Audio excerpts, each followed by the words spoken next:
I mean, you're supposed to be putting on weight, especially if you are going through a cancer challenge like me, right? I'm going to take a quick look at my email here and see if I got anything from my oncologist about when I'm supposed to have my next treatment. And this next treatment, for those of you who are interested, this is going to be my last one, and it looks like I do have a new message. It says scheduling Monday, 12/27. Let's take a look. That's right after Christmas, right? You notice I have the Christmas going on here, guys. I just wanted everybody to get in the mood. The 27th, next Friday, is a day that I'm on call and working for the airline, so I can't go in for my treatment then. But actually, this is really exciting news because it is my last cycle for this whole cycle of chemotherapy that I'm doing. If you don't know my story, I was diagnosed early this year in 2021. I'm not sure what year you're watching the video, but with biliary cancer, another cancer of the bile duct. And the way I found out about it is this tumor had absolutely grasped a hold of my bile duct and shut it off. And when that happens, a lot of your bile goes into your bloodstream and you start itching, you start doing all kinds of things that wakes you up, it raises your attention. And I went to the doctor. Doctor said, let's get you to a gastroenterologist. Went there, did some tests, did an MRI, did a sonogram scan, and a couple other things, and found out that indeed you do have a tumor, and sent me up to Moffitt Cancer Center. I'm in Naples, Florida. Moffitt's in Tampa, so that's about 2 hours north of here. I went up there, and then after several times of going up there and several tests and scan, they said, let's do a needle biopsy. And I'm thinking, needle biopsy, you know, needle this big, giant sized thing, gonna ram it into me and see if I have cancer or not, you know, dependent on that. And they did put a needle in my side to get part of this tissue, and turns out that it is cancerous. Was cancerous. I'm not really sure where I'm at right now. It's sort of a limbo thing, and I'll get into that in just a sec. But I do want to have the atmosphere here with a little tiny tree that just got started the other day, and actually started the other day. We started just a few hours ago, and got the fireplace going here too. So in the mood here, just wanted to give you guys an update. So it looks like they have me scheduled for Monday the 27th. And for me, that day won't work either. I will be good on Tuesday the 28th, so I'll have to write them back for that because I am still on call on Monday the 27th. So that's just the way the cookie crumbles this month anyway. This is something that I drink. If you're fighting a cancer challenge, you want to make sure you have no drinks that contain any carbohydrates or sugars. This is one. It's LaCroix. It's the sparkling water. This is orange flavor in it, but it has nothing else other than actual natural orange flavor. And because it has some bubbles in it, to me, it's refreshing. I don't know if you find that way to you or not. But to me, it is. So where's our camera? Over here? Yes. Okay. Several things to update you. I'm not sure if I did a video for you guys on my MRI that I had not too long ago. It was earlier this month and came back showing that there's no metastasis anywhere. In contrast to not this last MRI I did, because they said that one didn't come out so good.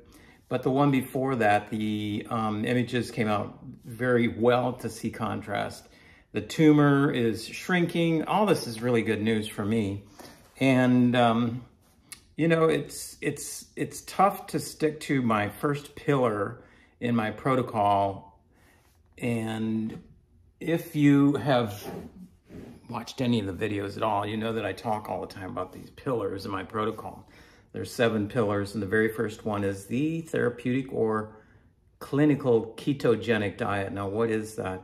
A ketogenic diet is a diet that is typically moderate proteins, super high fats, very low carb, and a lot of times people don't matter about the calories that you ingest. Some do, some don't.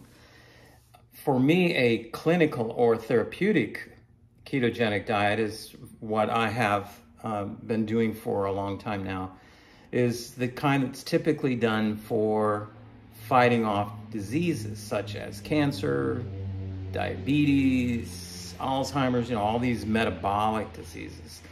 And even if you are not in the camp that believes that cancer is a metabolic disease, it has been shown that a ketogenic diet helps with cancer, okay? No matter what your thoughts of how it started, it's bound to help you. So when I saw that, I just jumped in feet first, dove in head first, however, right into this diet.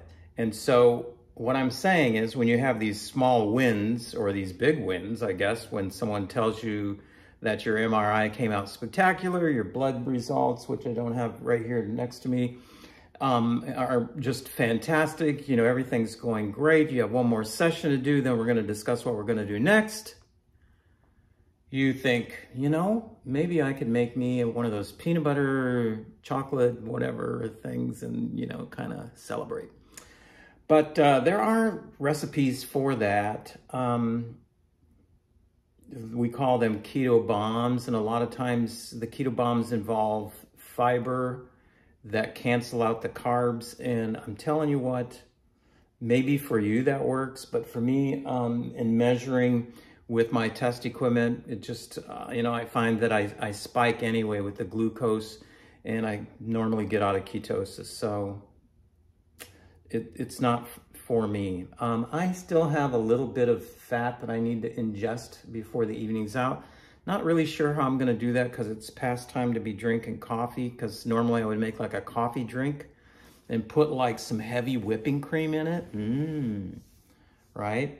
And maybe some MCT oil, and that just bounces up the fat right out the wazoo. Sure does. How do I measure this stuff? Well, I have an app on my phone that I'm using to record this right now, but it's called Chronometer.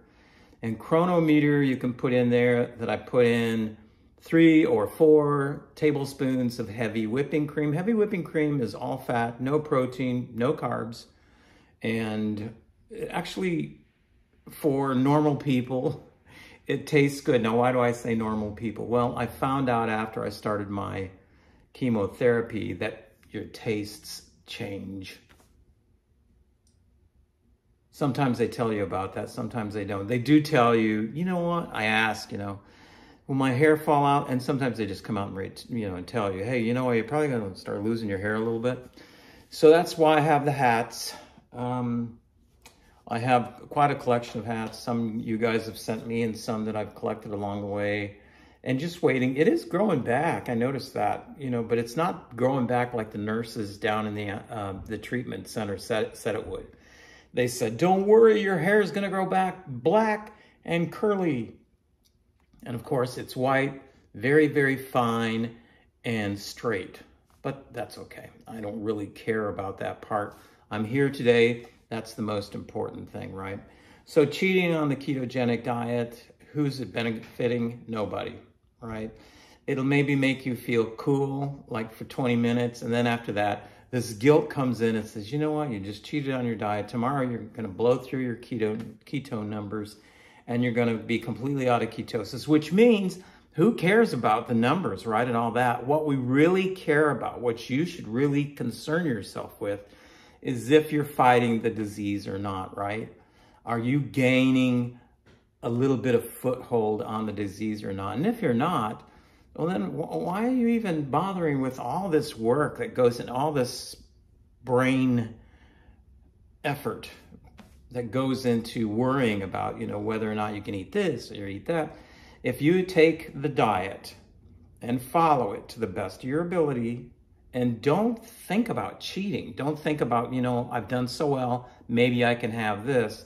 Don't think that way. Just stick to what you got. Use the macros that are set out there for you, the 4-to-1 macro. That means 4 grams of fat for every 1 gram of protein. That's a lot of fat, right? But that'll get you into ketosis. And why do we want to be into ketosis? I'm going to talk to you a little bit about that today, along with the use of vitamin C while fasting. These are a couple of the things that have been on my mind lately with this whole fight against cancer. And if you know anybody that's fighting, that's having a cancer challenge, if you want to, I'm very open to talk to people. I'm very open to text people. A lot of people don't want to make a phone call. They don't want to do a Zoom call. They just want to maybe direct message me. That's totally fine. And then for those of you who really want to take that extra step like I did right away and get that foot in front of this disease as soon as you can contact me for mentoring, coaching, whatever you want to call it, and I will hold your hand as we go through this thing together, because I know how tough it is. I've been there many times before when I'll open up the refrigerator or look in the pantry and go, you know, I could cook up this and it sure would be good. It sure would be that crunchy taste that I love and I miss, and you know. But what happens when you have chemotherapy is something they don't tell you. Well, maybe they do. It's just sometimes you don't listen as well as you should. But, or I take that back. I do listen a lot. It's just I never heard this to the extent, you know, they said, in some foods, your taste will change.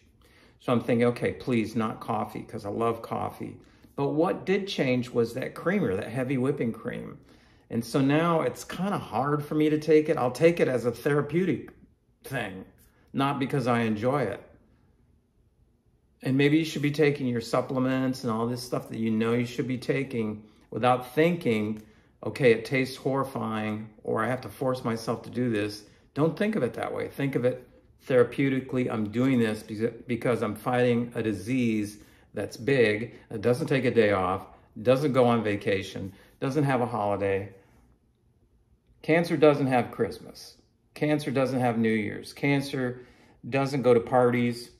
It's working 24/7. But I got some great news for you that I've found out and I'm going to be implementing, because I found that not only one paper has been written on this effect of the fasting and the vitamin C, but now many papers and many studies are underway that involve the use of vitamin C while fasting before chemotherapy. And it just works in so well to the press pulse therapy that I'm already doing that I'm really excited about all this. So let's get into that part of it.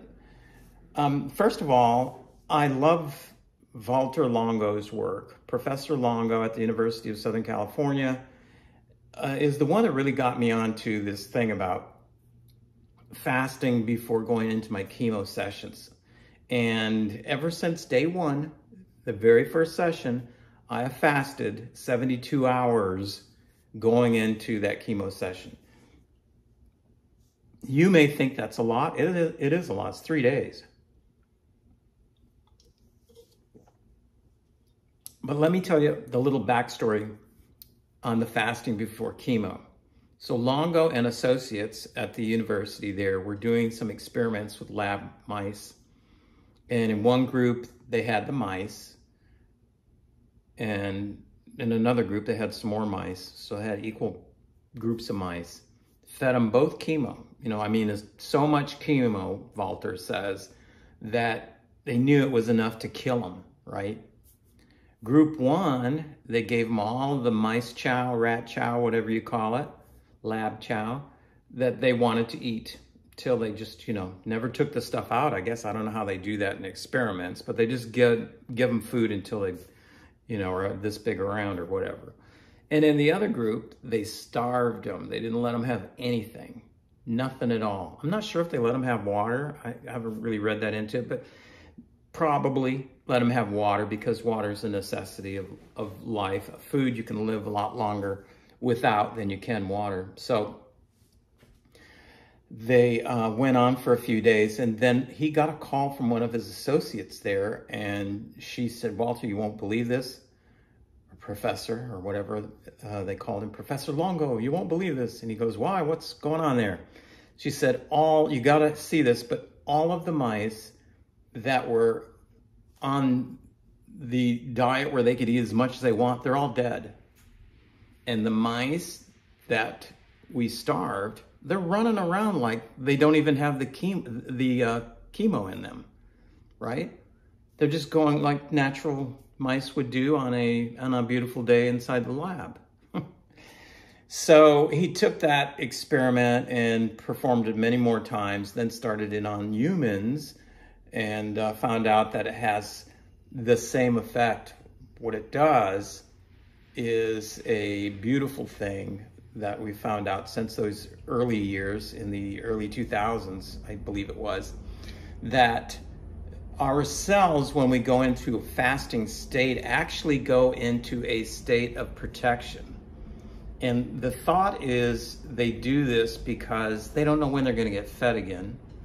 And so they're shutting down, eating ketones, fats that's stored on your body, and then just waiting there. Now, if they found out that if you have cancer or cancerous cells, tumor cells don't shut down. They're going all the time. That part of them that tells them to shut down and wait for more food has been shut off. A lot of things have been shut off. The growth, stopping thing has been shut off. So they just go crazy. So these guys are going nuts trying to get more and more food all the time.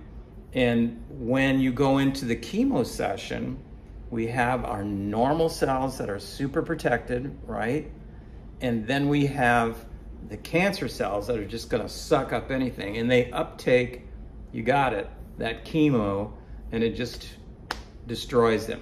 Two things happen. First of all, they're starving already and dying out because they have nothing to eat, because when you're fasting, your normal cells can feast on ketones. They're good. They're doing well. Your body feels better. You feel what we call homeostasis. Your body begins to get in balance. Your mind gets sharper. You feel better. Things work better. You sleep better. All these things that are better after you get into like day 2.5, day 3 of fasting, just miracles. Actually, they're not miracles. They're what the body does naturally. It's just that we finally give the body a chance to not deal with digesting our food, which is the biggest thing that it does, and just taking care of the cells in our body, the things that it does really, really well. Body's no dummy, I say that. It isn't. It's smart, knows how to take care of itself. So when you have these cancer cells that are just going nuts, they're starving because they haven't had any food to eat, because you've been feeding your normal cells ketones. Cancer cells don't have a receptor on the mitochondria, the outer layer, that energy layer on the outside of the cell, to uptake ketones. And they just, how they have receptors for things. You've seen the little diagrams, right?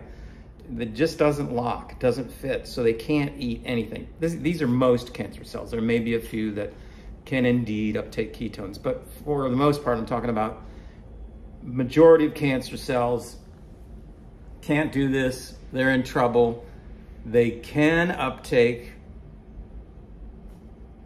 chemotherapy, the toxins in chemo, and they do, and that throws them for a loop. So not only are they dying out, but then when they get this poison in them, this helps too. Now, the benefit that they found with throwing the vitamin C in there during those days that you're doing the fasting is it provides a type of scavenger type effect, where it's like scavenging the crappy cells that are floating around in your body, helping out there. And it also does a couple other things that are like beyond my level of scientific knowledge or thinking.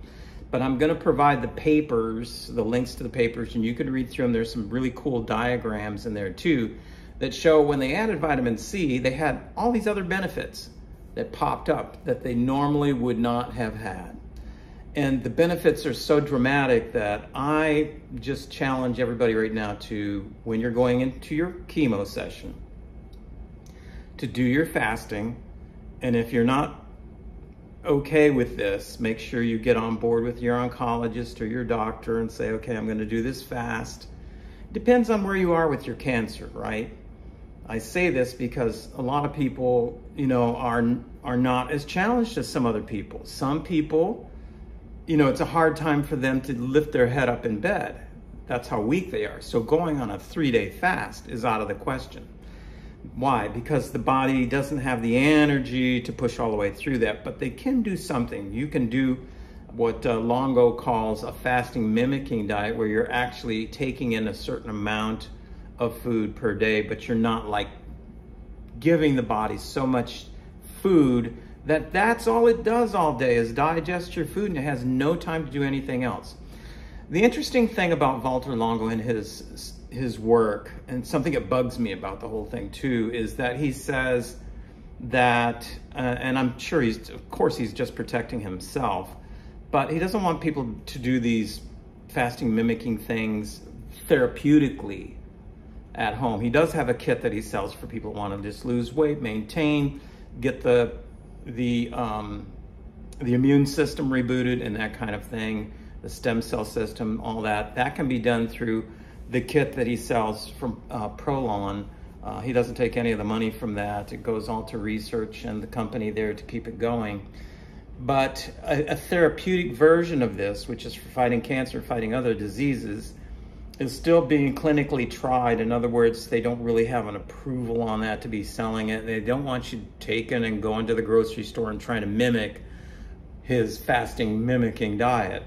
So not to say that it can't be done, because if you do fasting mimicking diet recipes on Google, you'll find that there's tons of people that are doing this. But he has some things that he's mentioned in some of the interviews I've heard him on YouTube that are different substances, supplements that are put together with the diet that are not typically things that you can get at a grocery store or a pharmacy.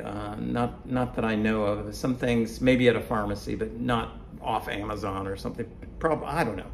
So, you know what? I say I don't know because some of the craziest things I've put in on Amazon, I go, sure enough, they got it for sale there. You know, and I mean, this stuff is, you know, it's, could be dangerous, you know, if you use it in such quantities. And that's the kind of thing that he wants to keep away from. And that's why I say, for those of you who think this may be a problem, and just go through this judiciously, you know, try to use your noggin on this. If you don't think you should be doing it, don't do it, you know, because you can get into trouble with fasting, especially if you have cancer. But for most of you that I have coached and mentored and dealt with, you and me on Zoom, you know, I can see your vitality. I know that your energy, you know, and I'm no guru and I'm no doctor and I'm no nutritionist.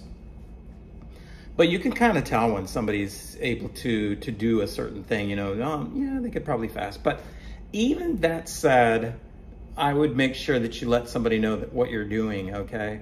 Because I do. And I did in the beginning, you know, I told, okay, guys, I'm going to go on this 72-hour fast. Matter of fact, I put it on social media, but not only that, my whole family knew, everybody knew, this is what I'm going to do. So if I don't answer the phone, come over right away to see where I'm at. And, you know, everything went well, and it can go well for you as well, and has gone well for the people that I've helped through this.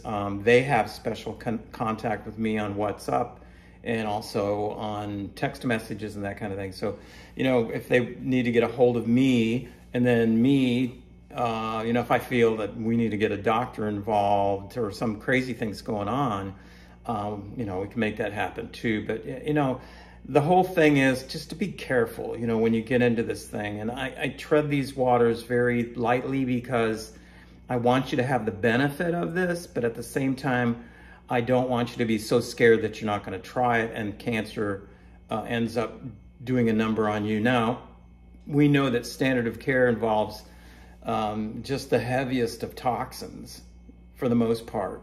And, you know, you do have an oncologist there, you have nurses all around you, and that's a good thing. And we're dealing with something much more heavier than doing a fast. Fasts for the most part, and you can go to YouTube and watch these things too, fasting before chemo, and get some pointers for you, or you can enroll in the program that, you know, for the mentorship with me, which not only involves fasting, but also the other 6 pillars that go along with this whole protocol that, that I'm doing, that has, you know, I think put me well ahead of the game as far as this cancer challenge goes. But all in all, I want you to have the benefit from it. I want you to get people involved to let them know what you're doing, because it's an actual fast where you're not going to be eating food. You're going to be doing your electrolytes, potassium, magnesium, that sort of thing. And also you're going to be drinking lots of water, right? And then that goes on. And also your vitamin C, don't forget that. That goes on for the 3 days before. And an interesting thing that Longo mentions is the refeeding process. He says, do not go back to your normal diet on the day of your chemo, or even the day after. You just got to go back slowly. And he has this whole thing in his book called The Longevity Diet, where he describes how you should get back into your normal feeding window, which he believes should be a 12-hour window per day, but we'll get into that on another video. But I wanted to bring that to you. I thought it was very interesting, the fasting with the vitamin C. You know, anything like that. Vitamin C is so freaking cheap. And, you know, fasting's cheap too. You don't buy any food. You just don't eat, you know, and potassium and magnesium, potassium citrate, magnesium, what's the magnesium called? Malate, yeah, I believe, are the 2 that you want to be using to make your, what they call snake juice or whatever, to keep your electrolytes good. There's so many recipes online, or, you know, like I said, if you get in my program with Naples.Academy, that's the website to go to. You can find out more information about getting on board and getting this stuff. We do like one-on-ones and exchange lots of great information, great notes, and encourage each other. And it's just what you need if you're going through some kind of a cancer challenge. You need the great energy around you, the great tips, great people, great environment, and need to have your questions answered. And I tell you, if we can't answer your questions, if I can't answer your questions, we're going to get an answer for you somehow, somewhere, all right? And as I said before, a lot of my stuff's based on, most of my stuff, I would say 99.9%, almost 100% of my stuff's based on scientific research and the scientific studies and that are going on right now in the clinical trials, which are really cool. There's so many clinical trials going on right now with ketones and ketogenic diet and cancer. Is just amazing. I love it because I'm seeing like a movement happening, and that's what I've been like praying for a long time. So if you need any more information, just contact me through this website, through this through the links, and also through any of the social media that I use. You know, you can contact me and I'd be more than happy to answer questions. If you have somebody that you know that maybe you want me to talk to, or, you know, that kind of thing too. A lot of people just give up, you know, and that's not the way to go. A lot of people just don't know what to do. That's the majority of people. And a lot of people just do what the doctor tells them to without taking a position of advocacy and going out and finding out, you know, hey, is this really the best we can be doing right now with me? This is my body. And a lot of times it's not, right? And a lot of times many more things can be done, but you can't blame your oncologist. They're doing probably a full schedule and doing everything they can, and bless their hearts. You know, I hand it to them. They don't have any more time to research, you know, so we take it upon ourselves and the scientists that are bringing these new things to market that we can use to have great healing, less toxins, safer, and yeah, just all good stuff, right? All right, thanks so much for your support. Thank you so much on this Christmassy day, and I hope that you're doing well, and we'll catch you on the next video. Take care.